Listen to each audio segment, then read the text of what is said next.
ইসলামী ছাত্র শিবির তার প্রতিষ্ঠার পর থেকে যেই কাজগুলো করেছে সেই কাজ শুধু শিবিরের কাজ ছিল না, শুধু জামাতের কাজ ছিল না। ইসলামী ছাত্র শিবিরের এই কাজের বেনিফিশিয়ারি গোটা বাংলাদেশ হয়েছে। 24-এর গণ আন্দোলন থেকে শুরু করে আমরা যদি এই লিস্ট তৈরি করতে যাই, আমরা দেখব শিবিরের সমস্ত কাজের বেনিফিশিয়ারি হয়েছে মূলত বাংলাদেশ। আজকের এই সুন্দর সময়ে দাঁড়িয়ে আমরা যদি নিজেদের পর্যালোচনা করতে যাই, দুইটা জায়গাতে আমাদের আরো কাজ করার সুযোগ এবং প্রয়োজনীয়তা রয়ে গেছে। একটা হচ্ছে নিজেদেরকে যোগ্যতর করে তৈরি করা, যেই কাজটুকু কখনোই এই জাতীয় সমাবেশ মিছিল মিটিং দিয়ে হবে না।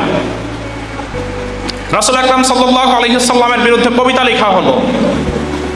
আল্লাহ রাসূল হাসান বিন সাবিতকে তার মিম্বার ছেড়ে দিলেন। তিনি বললেন যে তুমি কবিতা লিখে জবাব দাও।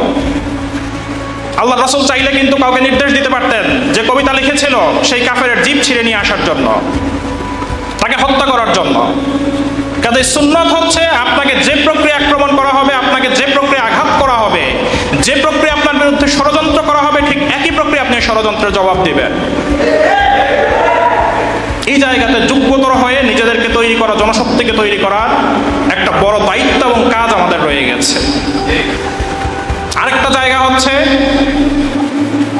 আল্লাহর শরণ, আল্লাহর ভয়। এই জায়গা থেকে আমরা প্রায় সময় বিচ্যুত হয়ে যাই।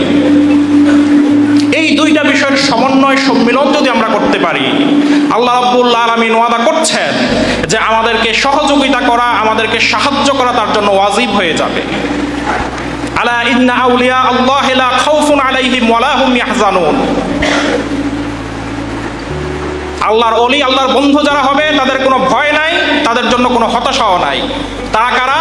আল্লাযীনা আমানু ওয়া কানু ইয়াত্তাকুন। দুইটা শর্ত, ঈমান আনতে হবে এবং আল্লাহকে ভয় করতে হবে। লাহুমুল বুশরা ফিল হায়াতিদ দুনিয়া ওয়া ফিল আখিরাহ। এই কাজ যদি করা যায়, আল্লাহ রাব্বুল আলামিন সুসংবাদ দিচ্ছেন আপনার সফলতা, আপনার প্রাপ্তি দুনিয়া এবং আখিরাতে। দুনিয়াতে আমরা কি চাই? আমাদের এই স্যাক্রিফাইস, আমাদের এই ত্যাগ আমরা কেন করেছিলাম? এটা কি উদ্দেশ্যে যে আমাদের গাড়ি বাড়ি নারী হবে, সম্পদ হবে? আমরা আল্লাহর জমিন, আল্লাহর দিন কায়েম দেখতে চেয়েছিলাম।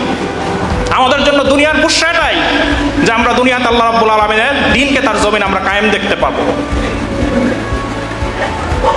এবং আল্লাহ রাব্বুল আলামিন বলছেন তার এই কথার কোনো পরিবর্তন হবে না, কোনো নরমচরণ নেই। লা তাবদীলা লিকালিমাতিল্লাহ, আল্লাহর কথার কোনো পরিবর্তন নাই।